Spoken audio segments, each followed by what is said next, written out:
So our next speaker is none other than Sian Sutherland, and she's the co-founder of A Plastic Planet, a very recognized and respected organization. And we will meet her also and know much about her in her presentation today. Also, happy Happy environment. Environment Day. And Thank you. happy to be with you all. I'm just going to quickly share my screen and check that this works. I think it's all good. Share. Excellent. So let me just get started because I've got, as you can tell, I can't see you, but you can see me, can't you? Yes, I can see Great. you've got about Great, 15. wonderful. Yeah. I'm going to whistle through. Good morning, everybody. Happy World Environment Day. Let's make this a day where some serious change kicks off. I'm fresh from Paris, where I attended the UN Global Plastics Treaty process of INC2. So we can talk about that a little bit later, but it really has confirmed to me, you know, when we all come together, when every country's member state comes together, this is where true change can happen. So I'm going to whistle through and hopefully answer this question, which is the plastic crisis the gateway to the climate crisis? As we know, I don't need to tell anybody that's listening to this webinar right now that our home is on fire. Last year alone, 7 once in 1,000 years extreme weather events. And I was hearing a little bit of news from Cristiana Figueres, many of you will know, talking about El Nino this year and how it's going to be even hotter in certain parts of the world.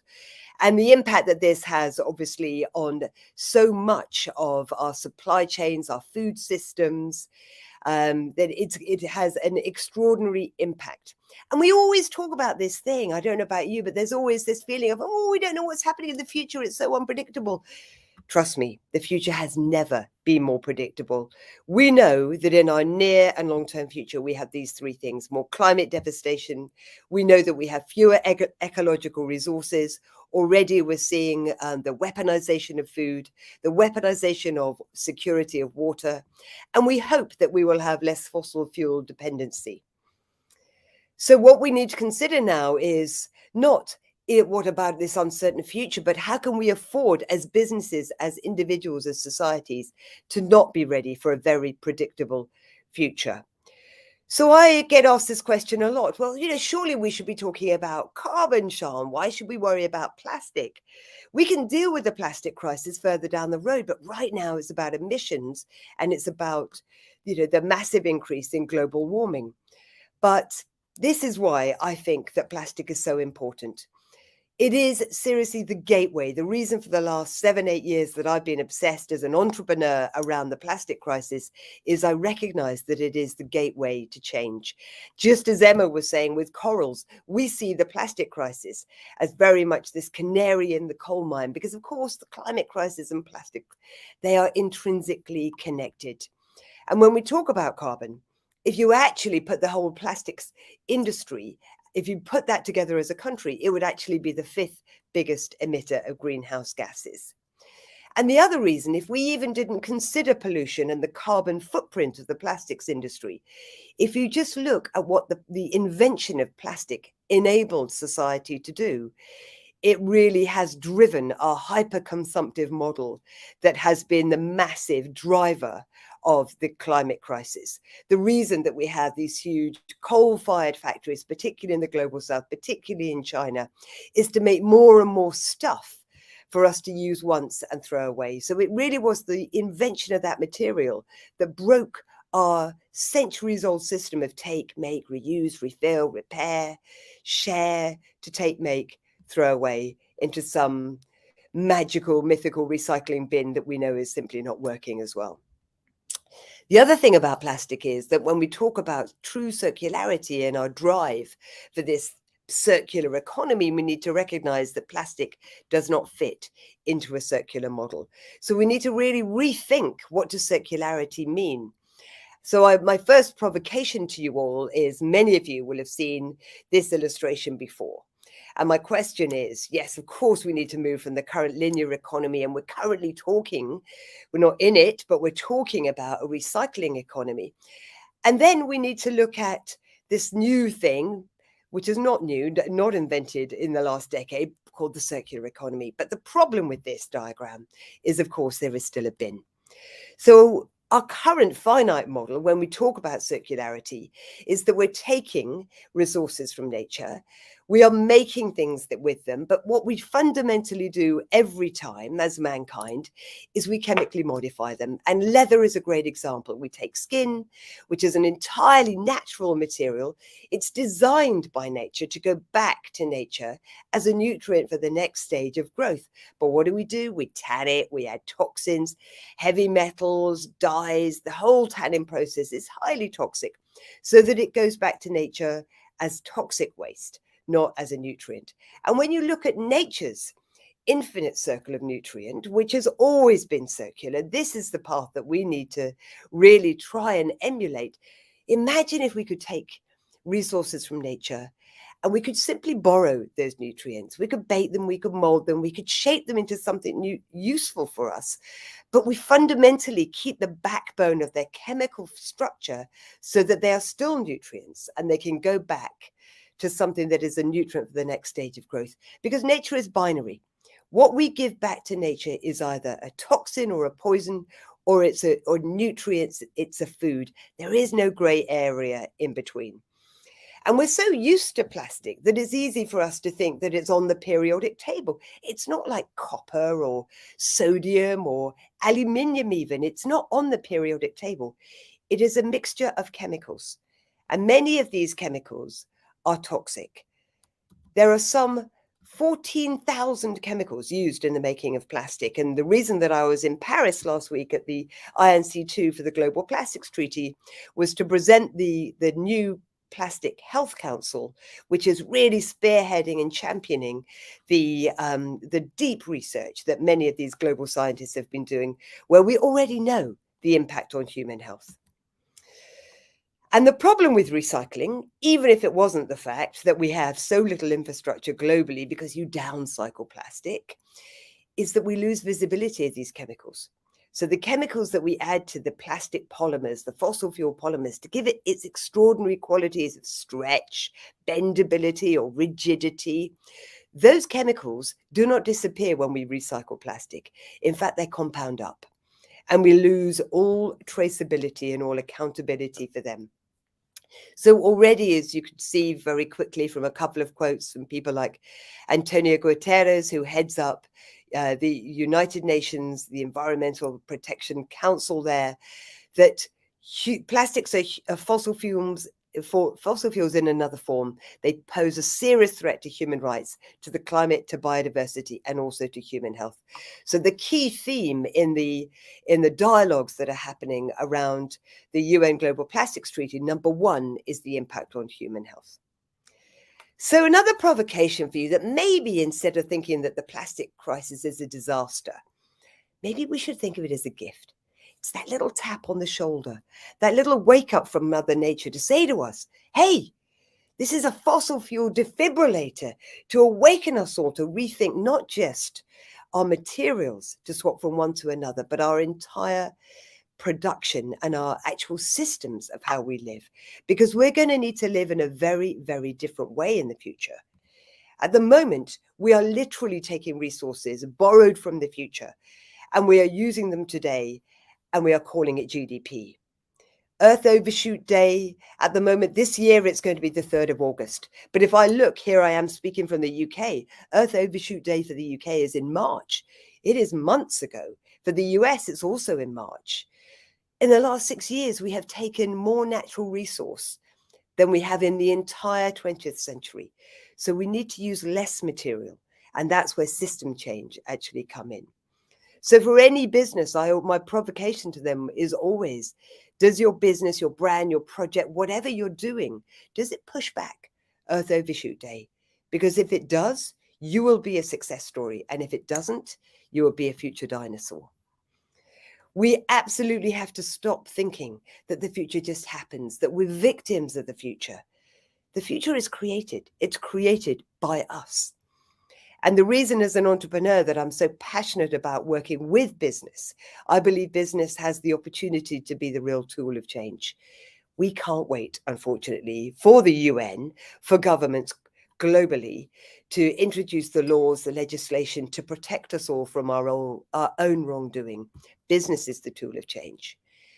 And who are the people that advise business? Who are the people that are the maverick thinkers that have this ability to be able to create an image of a very different future that we can all drive a path to? It's the creative industry. So one of the things that we've been involved in at A Plastic Planet is creating this new platform, because we realized, what if we could empower the 160 million global creatives? What if we could give them the tools? We could ignite, educate, empower them to rethink everything from the very beginning, so that we can design plastic out at source. We can create new systems where we use less material in the first place. So Plastic Free, which is hosted on plasticfree.com, is the new global solutions platform that I urge anybody who is in the world of change to join us, join that movement, and subscribe and become part of this new global platform for change. Because really, I cannot think, I don't know if you guys can, I cannot think of one moment in history where the way that we live, the big social systems that govern us and drive us forward, propel us, they have never been created. Those moments in history, they've never been instigated by an economist or a banker. It's always been the architects, the designers, the creatives, the engineers. So creativity is the biggest accelerator of change the world has ever known. And we must stop thinking that this future is somewhere that's way down the road, it's in 5 years or 10 years. It isn't. It's happening right now.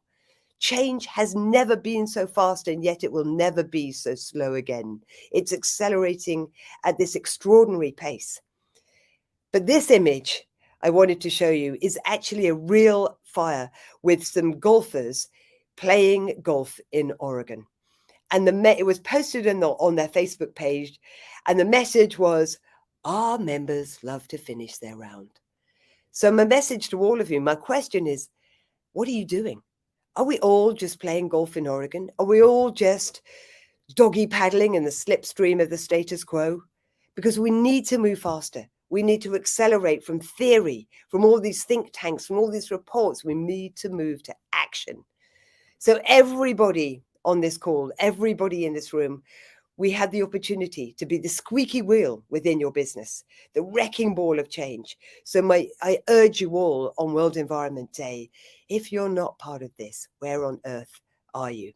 Because everything that we do, unlike any previous generation, we have the opportunity right now to be impact at a level we have never done before. And I love this visual, and it's taken from a book called How to Be a Good Ancestor. That little gray circle is the dead, the people that have gone before us. And the living, here we are, probably almost 6 billion now, that tiny little green dot. But what we do in the next 7 years will impact the unborn generations like never before. These trillions of people that have not even been conceived, that are beyond our imagination.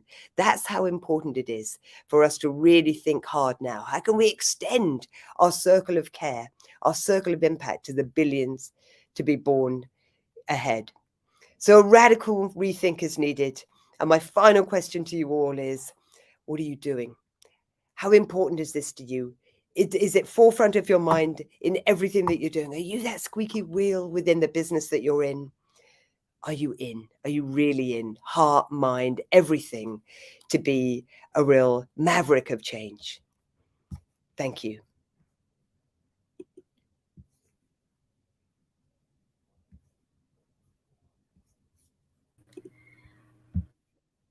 Wow, thank you so much. You reminded me a lot about Wangari Maathai from Kenya. Like, that was very inspiring. And I believe every person in this call has been pushed to do something, to act. So I want to check just the comment section.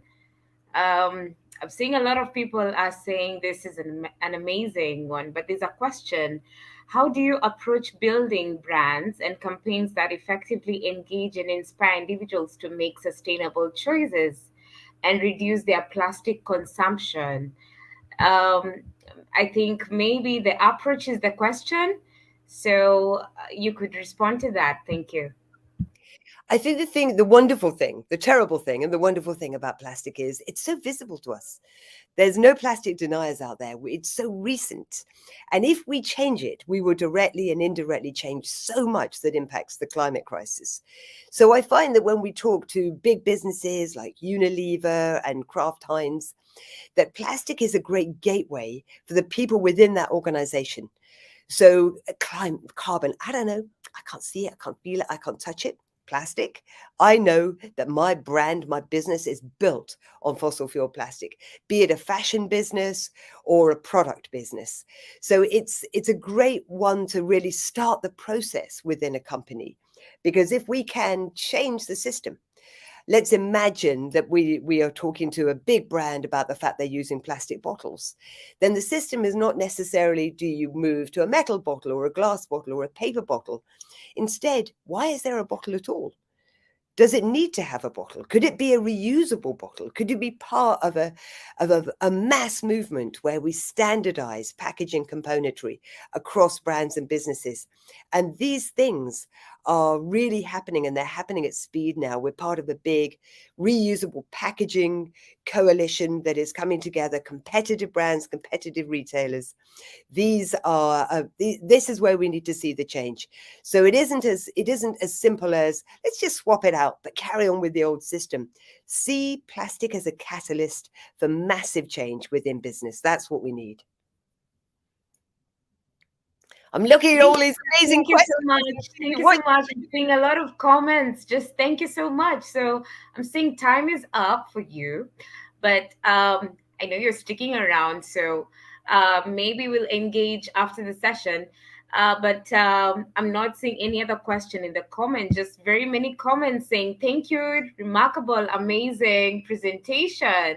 great. So I'm easy to well find. done, Sutherland. Anybody who wants to ask me anything, you can link in with me. Do check out plasticfree.com. Thank you, Dina, and the whole team. And you've done a wonderful job bringing this together. Thank you so much. Thank you. Happy Environment Day. Happy Thank you. Environment Day. Thank you.